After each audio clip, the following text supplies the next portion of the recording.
Boris Johnson says keeping schools closed any longer than necessary is morally indefensible and that it's a national priority to get children back into the classroom. Yeah, the government has even said businesses such as shops and pubs will be closed before schools if a second lockdown were to happen. So is education more important than the economy? Well, we're joined now by Michael Kill, whose organisation promotes and protects clubs and bars. He says another lockdown would finish off the hospitality industry. Teacher Christian Foley says it's a priority to get children back to school, but, of course, it has to be safe. And Professor Susan Mitty, who sits on the independent SAGE committee, believes if we had a better track and trace system, we wouldn't have to choose between the economy and schools. I'm going to come to you first of all, Christian, if I may, because I guess you're at the chalkboard, you're at the coalface of this. You're the one that's having to go back to school and potentially take the risks and keep our children and the rest of us safe if schools do reopen. And this is happening in Scotland, isn't it? So why is there so much concern about it happening in England? And why does there seem to be tension and accusations that unions have been resistant of it? What are they getting right in Scotland that we're not getting right here? Well, I mean, I never thought I would agree with Boris Johnson, like, on the concept of moral duty. But in this case, he's right. I do think it's a national priority to bring our children back to school. But I also support the unions. Now, it's the case of, in an emergency, in a crisis, we prioritise children. They're the first to have their oxygen masks fitted on a plane. But in that scenario, those oxygen masks have been thoroughly tested to make sure that they work. If they haven't been tested and we don't know they're going to work, you're leaping from a crisis to a crisis. So I think what the unions are doing, as they should be doing, as is their role, is robustly questioning, are we ready? Have we tested? Have we got everything ready in place so that we can get our kids back to school? Because that's what we want. And that's what we really, really essentially need. But the unions and Keir Starmer and the opposition, they are robustly questioning, as I think that they should. As a teacher, I want to be safe. I want to be in a safe environment. Do you feel safe with the plans that have been made so far? I feel safe enough.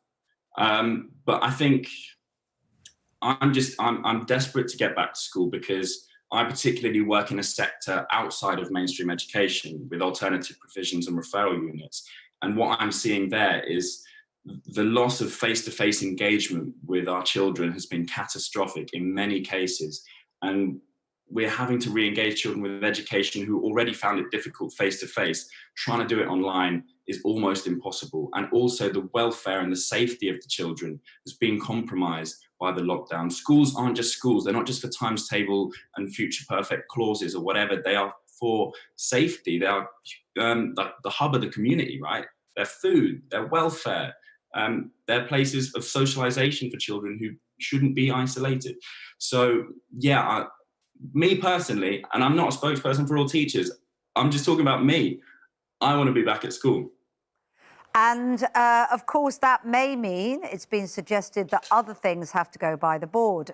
Michael, you say that if it comes to the fact that pubs have to close in order to restrict the crossover of people, if kids are going back to school, that is a price that's too high for your industry. Just to be very clear, I mean, look, the safety of everyone, whether it's schools, industry, is paramount. Public health has to take the forefront here. And we haven't got all the evidence. The government have got that to make that decision. So it's very difficult to suggest whether one's more important than the other.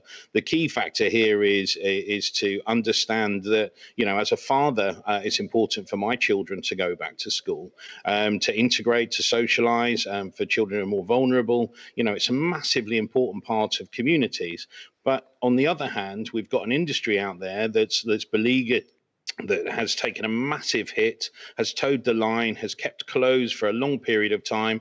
And we're getting to a point now, without further support from government, that we're going to lose a lot of businesses by the end of September. Now, if the trade-off is going to happen, then we need to be clear that there is a package that is going to fulfill the requirements to sustain that industry. And that's where the challenge is. We're talking about freelancers, we're talking about production, nightclubs, bars, restaurants, even the bar bars and restaurants that are open now, that are able to open from the 4th of July, are really only trading at 30 to 40% of capacity of business, which is very moderate compared to, what they would normally trade at. So, yeah, there is a huge amount of concern, and it could be catastrophic for our sector. Yeah. Professor Susan Mitty, we're hearing that the closing down of bars and restaurants, it's devastating for the economy, we know that. But today we've got a situation where the schools are back open for Scotland. They're managing to send kids back to school. In 3 weeks' time, we'll have to make that decision here in Britain. What is the difference? Why are they able to do that in Scotland, and why can't we do that? And why aren't we confident enough to do that here? That's a very good question. Scotland has a strategy of zero COVID. That means getting transmission in the community between people and between households down to zero. And you do that through two means. One is a very effective test, trace and isolate system, which we don't have in England. And the other is border controls to limit new cases coming into the country. We really do have a failed test, trace and isolate system. It's becoming increasingly clear when you look at the data that the government themselves are providing. Well, how is it different in Scotland then? They have a much more joined up health service and much more local provision of public health. In England, we have a commercial organisation with call centres. For test, trace and isolate to work, it needs to be trusted. And that means local people contacting you to explain why you need to test, why you need to isolate, why you need to give information about contacts. If you don't trust who's asking you to do this, it's not going to happen. But we are seeing evidence that. I mean, there is some of the track and trace is working. I mean, they have managed to focus on some of these areas, whether it be Leicester or Blackburn, and now we're seeing that. Quite rightly, like as you point out, Blackburn Council have now deployed their own local system as well. So it is happening. There is some relative success. There's some activity. Of course, that's true. But for this system to work, you need to find the cases. You need to ensure that people give their contacts, and you need to be able to trace those contacts. And crucially, people need to be able to isolate. We don't even have any data on the isolation. If the isolation's not happening, then the transmission's not being broken. And for isolation to happen, people need to have accommodation to go to if they can't isolate at home. And they also need financial compensation if they can't afford not to go to work. So until, and as Andy Burnham and others have said, until the government has a strategy that's locally provided for test, trace and isolate, it's simply not going to work. And it's not working at present. Without it working, the economy can't get back and schools can't get back safely. Countries have approached this differently, haven't they, Professor Mitty? Sweden took a different approach, kept schools opened, kept society mingling more. And I know Dr. Jarvis wants to come in on this as well. And actually, the evidence shows now that it hasn't had an effect keeping those things open. Dr. Jarvis, did you want to comment on that? Yeah, new report out from the European Centre for Disease Control, 15 countries. 9 of them said they hadn't had any outbreaks at all. And we don't think there's been a single case or possibly one case in the world of a teacher contracting coronavirus from their students. We've also seen in those countries where there were some outbreaks, they tended to be very, very small. And lots of children being affected was the exception rather than the rule. So I absolutely agree with everything the professor has said about needing more local test and trace.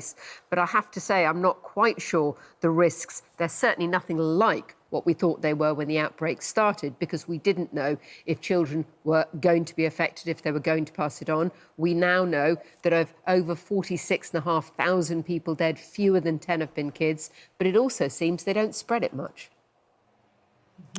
Yeah, very interesting. I mean, that should be some comfort to you, Michael, shouldn't it? Absolutely. I mean, we're sat in an industry which has almost been forgotten. Apart from the initial engagement, we're coming to a point where things like furlough are winding down come October, and there is no income. I mean, we're just talking no income, no support, and no roadmap for reopening. And where at some point we've got to have some sort of priority around our sector as a whole, so that we can re-engage. We're seeing a massive amount of things like illegal parties that are starting to sort of ramp up, and part of the reason that they're happening is because we are not open. The nighttime economy, we should be in the middle of festival season at the moment, and the last thing we want to do is compromise anyone else. We want to open safely, and we want to take an active part, as we have done as an industry from the start of this, within communities up and down the country. OK. Guys, we're going to leave it there, but thank you so much. It's an interesting debate. It's going to continue. We've still got a few weeks before the schools do open in England, at least, and maybe there'll be a change in strategy before then, but we'll wait and see. And good luck to all of those in Scotland who are sending their kids back this week. We have had a Twitter poll, haven't we? We have. You've been voting all morning on the question of, is education more important than the economy? 63% of you say yes, 37% say no.